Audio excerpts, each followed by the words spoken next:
Hello, everybody, and welcome to another episode of Encourage Mindset. I'm your host, Ethan Vandehei. Today, I have Anthony Pierri, and he's going to be diving into a lot of his fun background of experiences in entrepreneurship, but he's also been an associate pastor in his history, and he's been an amazing, probably role model for some people as well. So it'll be exciting to learn more about him and his story. So Anthony, before I get all question-based and really excited, why don't you tell us a little bit about your journey to how you started from probably growing up in doing some small marketing things to then you went to pastor school and seminary school, and then now you're an entrepreneur. So if you want to talk about that a little bit, that'd be awesome. Sure. I'll try to keep it as short as I can, but I grew up in the church. And my first job was playing in the church band when I was probably, 13 or something like that. Play guitar. They gave me like $50 a week at this little church plant. But it was very involved with my church growing up. And then when I went to college, I stayed in the area. I lived at home to try to save money. And I was helping with the youth group. So I had like a part-time job in the youth group. Then I went into a full-time job after college. I got married and got a job at this larger, you could consider it like a mega church in the city of Chicago. And I was they called it a service producer. It was basically like a project manager for the Sunday services. Make sure everyone knows what they have to do. Everyone's going to be in the right places, the right time, things like that. And then I got multiple different roles in that church, and I was there for about 5 years. And as you move up the ladder in, the church world with your job, you try to get bigger and bigger jobs. Eventually, the next step was, well, if you wanted, you could go down the pastoral route. And so it was a big church. There was a lot of opportunities. And they said the one caveat was if you wanted to go down the pastor route, we'll only let you do that, make you an associate pastor if you're in seminary. So I started my seminary career, which should have been like a probably 1.5 year degree, but it ended up taking me like 2.5 or 3 because I was just going slow. I was working full time. Mm-hmm. And I became in charge of this one particular Sunday night service at the largest campus. So basically we could operate almost like a little mini church plant inside of it. We could decide what we wanted the music to sound like. And I was preaching and speaking on a regular cadence. So I did that for a while. And then my wife, this whole time we had been living in the city, and she had been working at her family's business, which was out in the suburbs, doing a really long commute back and forth. And so she was like, this is really a lot, and I don't know how much I can do this. And so she had been doing it for almost 5 years.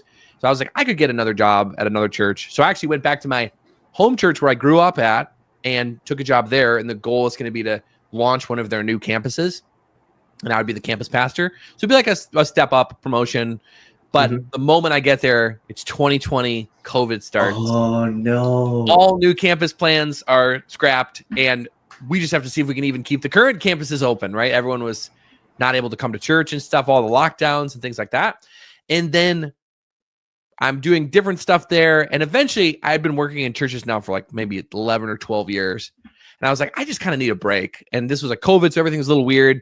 So I'm like, I just want to pivot. And so a former boss at the previous church connected me with this agency that did stuff for tech companies. It was basically like product management, product design, product engineering.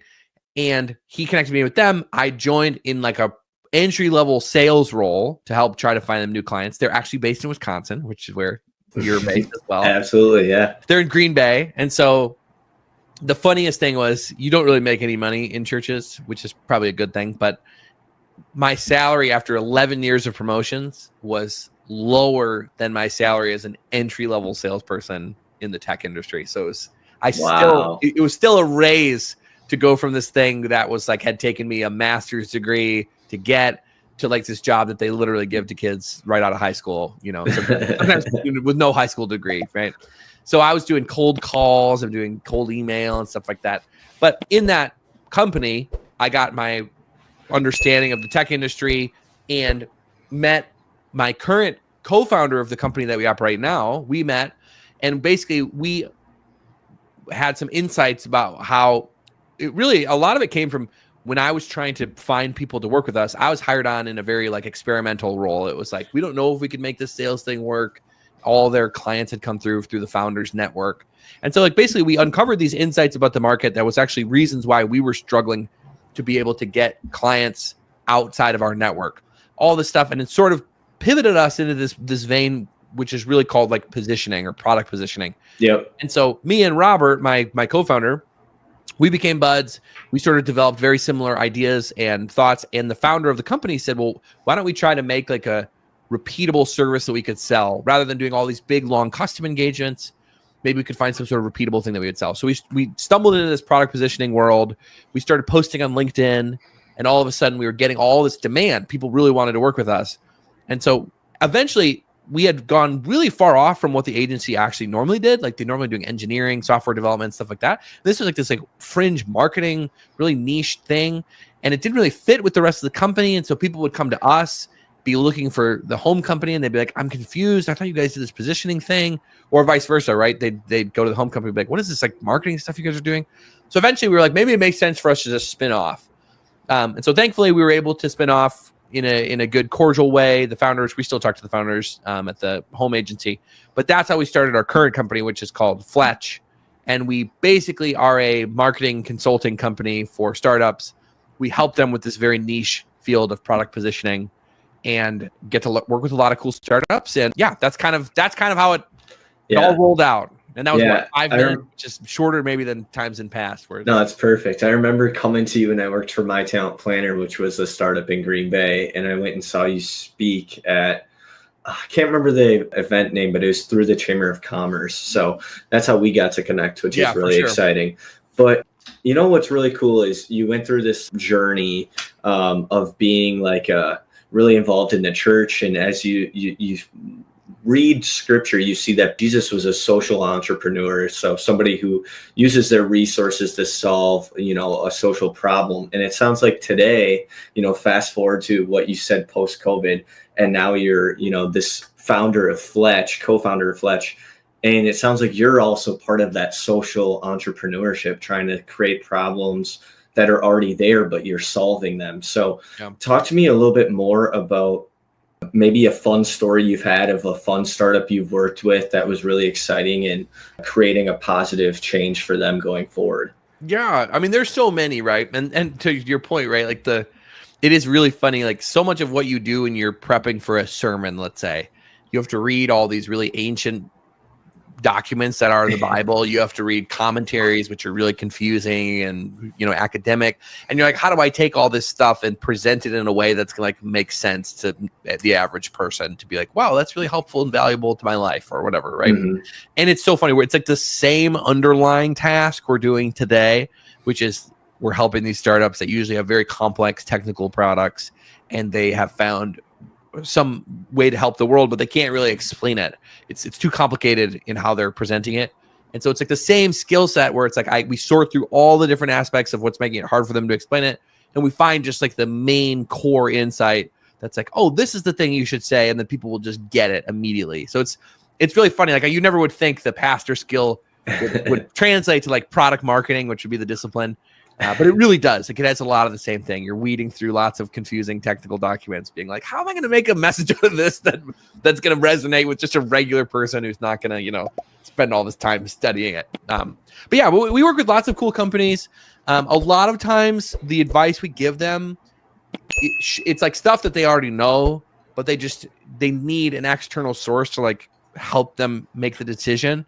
And so most people come to us and they're like, we don't know which way to go. We could be going after these 5 different groups of customers.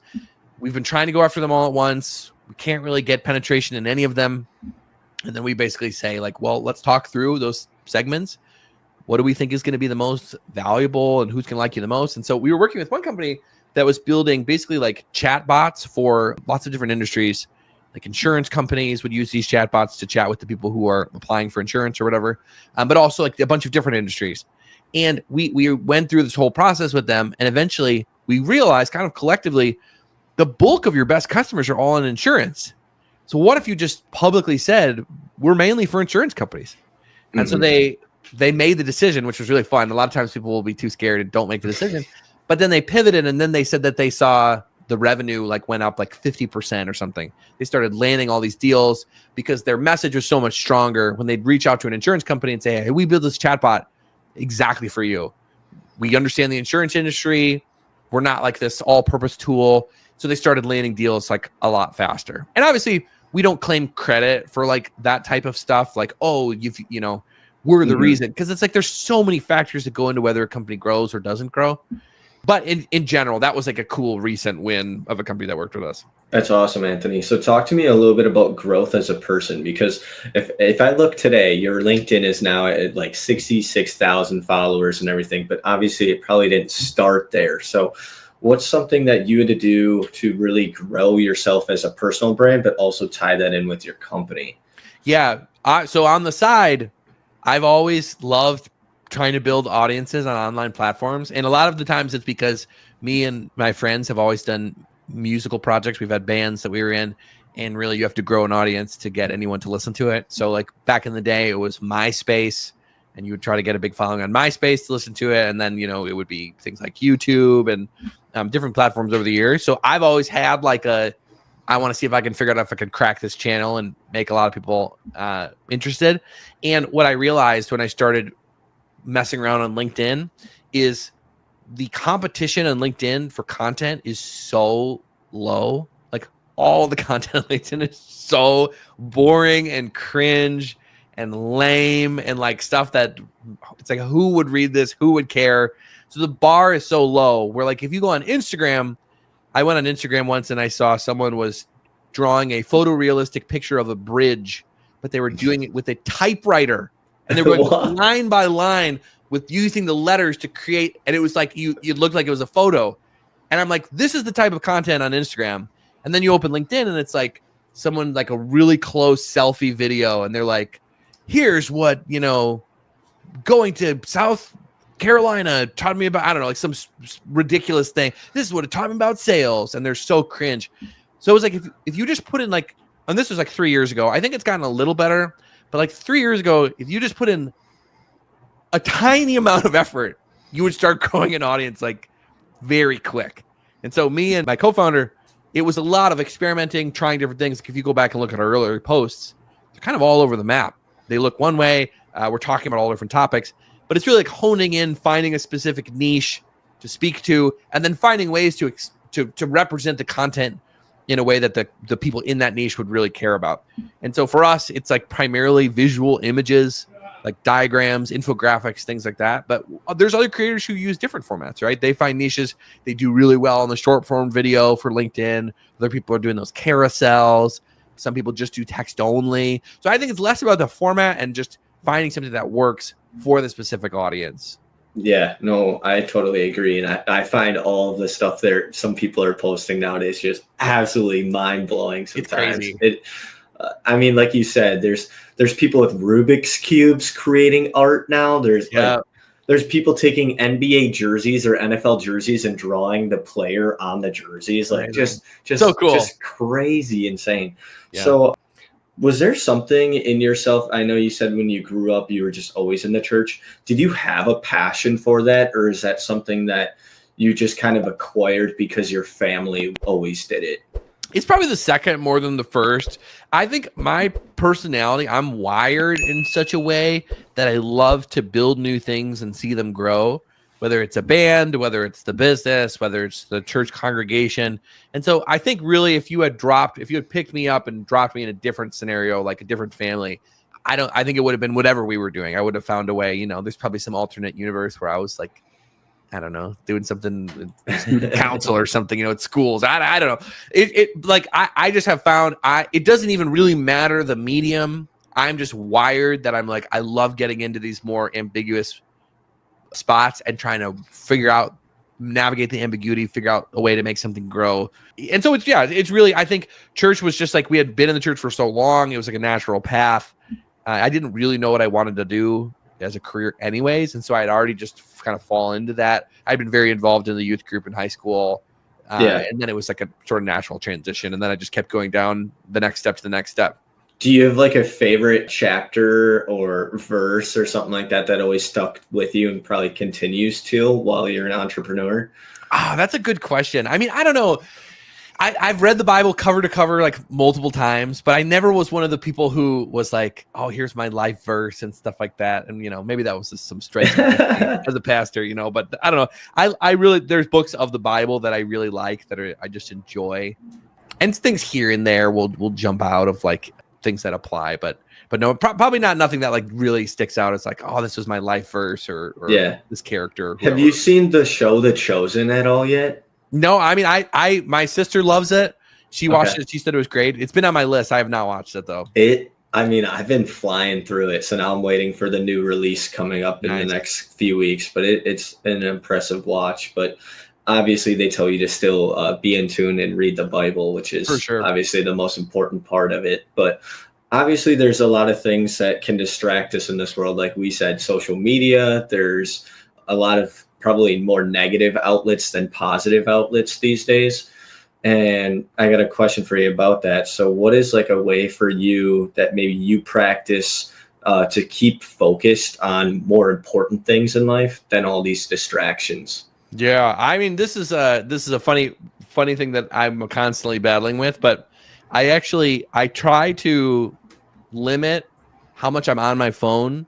And I have these really hilarious ways that I get around it. I'm married. I got 2 kids. And so I still need to be reachable. So I can't just be like off the grid. But what I got the Apple Watch with the GPS so that I'm like, I can leave. If I'm going to do something, I can leave my phone at home or in a different room.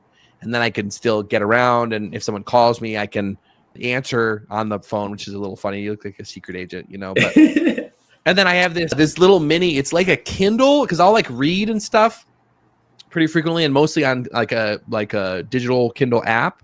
So I got this little mini thing. It's like the size of a phone, but it's basically like an e-reader, like a mini Kindle. And so if I'm going to go out, I'm like, there's going to be times where I'll have to kill time where you normally would just open your phone and go on social media. I'll just bring that with me and then I can take it out. I can read on the Kindle or, I can like go on read the news or whatever, and then have the watch so I'm still reachable. So I try to do that more often than not, and then leave my phone at, away basically. No, that makes sense. I tried this past month, and I think I'm on month 2 or 3 of putting my social media on timers. But I found I sometimes break the problem where you can change the timer with your passcode. So I'm doing okay, but sometimes you struggle on that one. But I feel like having it in a physically different room is probably the best way because then you have to get up to get it, and a lot of times we're so lazy we won't do it. I feel like that's a great way to get up in the morning too. Is if you put your phone next to your bedside, you're obviously going to hit snooze. But if you have it on a different area where you actually have to get up, You mentioned books right there. Do you have a favorite book that you enjoy reading that you'd recommend to somebody to improve their mindset or improve their Christianity, their faith? Yeah, I mean, I think there's a fun one. I'll tie it back to the business. There's a really fun marketing book that I recommend to most people, especially in my field. It's called Obviously Awesome. It's by this lady named April Dunford. It's really good, and it's like all about like helping to position your product, the stuff that we do every day, but it's written in a very accessible environment for a lot of people. So that's usually what I would recommend people, especially if you have any sort of interest in marketing. Yeah. What's one of your favorite things about marketing? Obviously, I'm a marketer, so I always love asking that question, but is there a certain thing that drew you more to marketing or continues to draw you in? I love marketing. It's really funny. I think it is so interesting. And I think it's so powerful because if you do it right, it solves so many downstream problems for the rest of the business. Like if you have the marketing strategy dialed in a really forward-thinking modern company, if you build with the marketing strategy in mind first, it can make you avoid so many problems. Like one of the biggest issues, especially with startups, is building things that nobody wants and then trying to look at marketing to solve them, versus the smarter way to do it is to build the marketable thing first and then find the product to support it, right? And so that's like what we did is we cracked the marketing strategy before we figured out exactly the service we were going to sell. So we understood that there was this whole marketing concept about positioning that when we talk about it, people would be really interested. And then people would reach out to us and be like, well, how can you help me? And we would pitch different ideas.